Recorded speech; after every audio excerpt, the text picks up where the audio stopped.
My father slid the car keys across the kitchen table like he was passing the salt.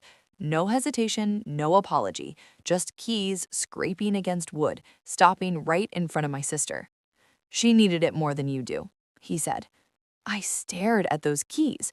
Then I looked up at him. But Dad, that was Grandma's money. She left it for me. He didn't even blink. We made a decision. It's done. My sister picked up the keys and twirled them around her finger. She was smiling, not a happy smile, the kind of smile that knows it won.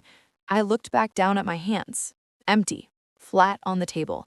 And then the phone on the counter lit up. Unknown number. I almost didn't answer, but that call was about to change everything. My name's Celeste. I'm 34 years old, and I grew up in a mid-sized town in Ohio where everybody knew everybody and family meant everything. At least, that's what I was told it meant. I work as a freelance medical billing specialist.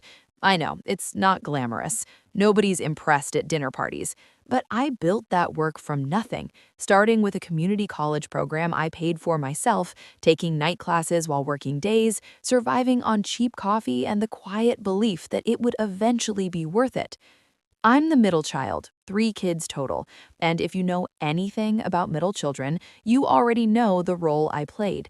I was the responsible one, the one my parents didn't worry about because I never caused drama, never asked for too much, never made noise. I handled things. I figured things out. I stayed in my lane. My younger sister, Adrienne, was a different story. She was always the prized child, the one they showed off, the one they talked about at church and at family dinners and on Facebook. She had the looks, the charm, the so-called potential. And my parents poured everything into that potential, their time, their energy, their praise. She was the one they always noticed walking into a room. I was the one who stayed and cleaned up after everyone left. But I kept going. I got my certification, I built my client list, I saved carefully, lived simply, and never complained out loud. And through all of it, there was one person who saw exactly what I was doing, Grandma Rosa. She used to hold my face in her hands and say, "Celeste, you are the one who will surprise them all." I used to laugh it off. Now I hold on to those words like they're the last warm thing I own. I wasn't the favorite, I wasn't flashy, but I had something my family never counted on. I was paying attention. The whole time, I was paying attention. And if you've ever been the dependable one in your family, the one who holds things together quietly while everyone else gets the applause, you already know exactly how this feels. You don't have to explain it to anyone here. If that's your story, hit subscribe and join this community. Drop a comment and tell me you're here. And if this already feels like your life, click hype so we can keep this space going for people like us. Let's keep going. Grandma Rosa got sick in the spring. It wasn't a slow, drawn-out illness. It moved fast, the way those things sometimes do, and by June, she was gone. 78 years old, sharp until the very end, and deeply, quietly generous in the way only certain people manage to be. Before she passed, she had written a letter, handwritten in her careful cursive on her good stationery, the kind she kept in the blue box on her dresser. In that letter, she stated clearly that she wanted $8,500 to go to me, not to the family, to me, Celeste, by name. She explained her reasons. She said I had worked hard and asked for nothing, and that she wanted me to have a real start. $8,500. I know that doesn't sound like much to some people, but to me it meant paying off the last of my certification debt, which had been sitting on me like a stone for 3 years. It meant finally breathing. It meant Grandma Rosa seeing me, even at the end, and doing something about it. My parents were the ones who handled her accounts. The money had come through a joint account they had access to, and because the letter wasn't filed through a lawyer, they had technical control over the funds. I didn't love that, but I trusted them. She was their mother. They knew what she wanted. 2 weeks after the funeral, I called my mom to ask about the timeline for the transfer. She got quiet for a second. Then she said, "Well, Adrienne needed a reliable car for her new job, so we took care of that." I thought I had misheard her. "What do you mean you took care of that?" "Your sister is trying to build her life, Celeste. Grandma would have understood." The floor dropped out from under me. "Mom, Grandma wrote my name. She chose me. That letter was for me." My dad got on the phone. His voice was flat. "And we chose your sister. Move on." I found out later, from a cousin who let something slip at the wrong moment, that Adrian had gone to my parents before Grandma Rosa was even buried. She had asked them to use the money for a car. She knew about the letter. She went to them anyway. She didn't just receive what they gave her, she asked for it, while I was still grieving. About a week after the phone call, my parents organized a small dinner to celebrate Adrian's new car. I was invited. I came because I didn't know what else to do. But I noticed right away that I was seated at the far end of the table, away from the main conversation, the way you'd seat a neighbor you felt obligated to include. My parents sat close to Adrian. They laughed with her. They passed her food first. At one point, I tried to bring up the inheritance quietly. I wasn't even planning to make a scene. I just wanted to say something. My mother leaned over and whispered, "Don't ruin tonight," like I was the problem, like I was the one who had done something wrong. I sat back in my chair and said nothing. The food tasted like nothing. The room smelled like pot roast and candle wax, and something I can only describe as the specific scent of being erased. A few weeks later, we were all at my cousin Derek's backyard cookout. Adrian was in full performance mode, telling anyone who would listen about her new car. My Aunt Patricia came over to me with a plate of potato salad and said kindly, "Didn't Rosa leave you something, honey?" Before I could open my mouth, my mother appeared from nowhere. "We handled it as a family," she said smoothly. "Celeste was fine with everything." I was standing right there. I wasn't fine. I had never said I was fine, but the way my mother said it, with that calm and certain voice, made me sound like I had signed off on the whole thing. My aunt nodded and walked away, and I just stood there holding my plate, humiliated in the middle of a cookout while Adrian laughed about her car's sunroof. The final twist came from my own mother, on a phone call she initiated. She told me I was being selfish, that I was holding on to something petty that had hurt the whole family. Her voice was soft, but her words had edges. "Grandma loved all of us, Celeste. You act like you were her only grandchild." That sentence did something to me. It made me start to question myself. Maybe I was remembering the letter wrong. Maybe Grandma didn't mean it the way I thought. Maybe I was making too much of this. That's what manipulation does to you. It doesn't hit you over the head. It whispers until you start to sound crazy to yourself. But I stopped fighting. I stopped calling. I went quiet. Not because I gave up, because I was thinking. What they didn't know was that I had kept something, something small and easy to forget, something my mother didn't know existed. 2 months before Grandma Rosa passed, I visited her alone on a Tuesday afternoon. It was an ordinary visit. We sat in her living room and she made tea, even though her hands weren't steady anymore. We talked for a long time, about nothing, about everything.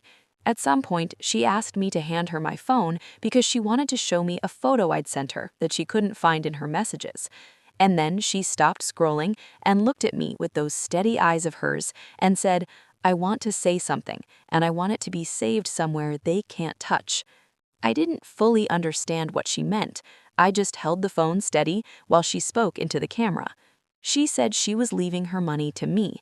She said I had worked hard without asking for recognition, and that she was proud of me in ways she hadn't said out loud enough.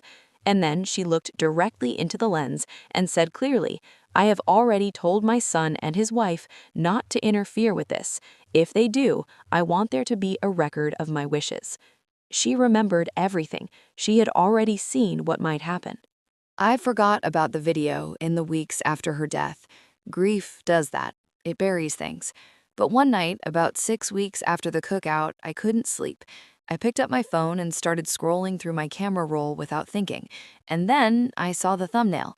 Her face, her living room, her tea on the table beside her. I watched it 3 times. Then I put the phone down and I made a call. Gerald Hutchins had been a family attorney for over 30 years before he retired. He had handled some of Grandma Rosa's paperwork years ago, property-related things, and he had actually advised her at one point to formalize her inheritance wishes through a proper legal document. She had nodded and thanked him and never followed through, but Gerald remembered her, and when I called him and explained what had happened, he asked me to come in the next day. He watched the video twice. He read the handwritten letter. He sat back in his chair and was quiet for a moment. "This isn't a formal will," he said, "but combined, these two things tell a very clear story. You'd have a reasonable basis for a civil claim, but more than that, you have something that could matter more than a courtroom." He meant the family, the extended family who had no idea what my parents had done. Gerald told me to wait. There was a memorial dinner coming up, the 1-month mark after Grandma Rosa's passing, and almost everyone would be there. Aunts, uncles, cousins. He said to let him come with me as a family friend who had known Rosa. He said to trust the moment. Meanwhile, my parents were moving through the world like nothing had happened. Adrienne posted photos of herself in the car, tagging my parents, adding captions about fresh starts and new chapters. My mother commented a heart. Not a single word about Rosa, not a single word about me. They had already written the version of events where everything was fine and everyone had moved on. They thought I had moved on with them. They were wrong. The memorial dinner was held on a Saturday evening at my parents' house. The dining room table was extended with the extra leaf, the way it only got on holidays. It smelled like Rosa's favorite dish, the one my aunt always made with rosemary and garlic. And for a second, walking through the door, I almost lost my composure, because the smell of that room reminded me of every good memory I had in this family, before all of this. I held it together. I had brought Gerald. I introduced him simply as a family friend who had known Rosa for many years. My parents' faces went tight for just a moment, but they couldn't say anything without looking rude in front of everyone, so they smiled and welcomed him in, and I watched my father's jaw do the thing it does when he's trying not to react. After dinner, Gerald quietly asked if he could say a few words about Rosa. The room agreed immediately. People loved the idea. An aunt reached for a tissue before he even started. He spoke about Rosa gently and warmly. He talked about her strength and her clarity, her way of seeing people for exactly who they were. And then he paused. Rosa was the kind of woman who planned ahead, he said. She wanted to make sure the people she loved were taken care of, and she took steps to make sure her wishes were on record. He looked at me. My hands were steady. I found the video, I pressed play, and set it on the table where everyone could hear. And Grandma Rosa's voice filled that room. It was clear. It was calm. It was completely, unmistakably her. She said my name. She said what she wanted. She said she had already spoken to my parents about not interfering. She said, "I want there to be a record." Someone started crying almost immediately. I think it was Aunt Patricia. I didn't look around. I kept my eyes forward. My father opened his mouth. Nothing came out. He closed it again. My sister was looking at the floor. Her hands were in her lap, and she was completely still, which was unusual for her. She didn't say a word, not one. When the video ended, I spoke. I wasn't wowed. I wasn't shaking. "I didn't come here tonight to humiliate anyone," I said, "but I needed this family to know the truth. Grandma saw me. She made a choice, and I needed you all to know what that choice was." My mother's voice came out thin and careful. "We did what we thought was best." Gerald shifted in his seat. "I'd be happy to sit down privately with whoever needs to discuss next steps," he said. Quiet, polite, unmistakable. The room understood what that meant, and so did my parents. There were no dramatic outbursts that night, no screaming, no broken dishes. It was quieter than that, and somehow that made it more powerful. People finished their coffee and said their goodbyes, and the house emptied out slowly. My parents stood in their own kitchen looking like people who had just realized a wall they had built was made of paper. Within 2 weeks, my father called me. He said they would repay the $8,500 in installments over 6 months. He didn't apologize, really, but his voice had something in it I hadn't heard before, something that sounded close to shame. I accepted the arrangement. I didn't celebrate, I didn't rub it in, I just said okay and got off the phone. What I felt wasn't victory exactly. It was something quieter, like finally being able to put something heavy down. When the payments came in, I used every dollar the way Rosa had intended. I cleared my certification debt completely. Then I opened a savings account, and I named it Rosa's Gift, not as a monument, just as a reminder of who believed in me when it cost her something to say so. Some cousins reached out in the weeks that followed, a few aunts. Aunt Patricia sent me a card with a handwritten note that just said, "She was right about you." I read it 4 times, and then I put it in the blue box I had kept from Rosa's dresser, next to her good stationery. My relationship with my parents is different now, smaller, more honest in a way, because I stopped pretending things were fine when they weren't. Adrian and I don't speak much. I don't hate her, but I know now who she showed me she was, and I believe people when they show me things. Grandma Rosa made one final call, not from beyond a grave, but from a Tuesday afternoon in her living room 2 months before she left us, with a cup of tea beside her and her eyes steady on my phone camera. She knew what was coming. She knew who her son and his wife were, and she did something about it. She always knew, and she made sure I would be okay. Has someone in your family taken something that was meant for you, money, an inheritance, a final gift, and then acted like it was theirs to decide? Drop your story in the comments right now. I am reading every single one. You are not alone in this, and you are not wrong for feeling the way you feel. If you're rebuilding after something like this, subscribe and stay with this community. We understand what this kind of hurt feels like, and click hype to help this story reach someone else who needs to hear it tonight. Standing up for yourself inside your own family is one of the hardest things you can do. If you've been there, subscribe and become part of this community. Let me know this story helped by clicking hype, and tell me where you're watching from. I love seeing how far these stories travel.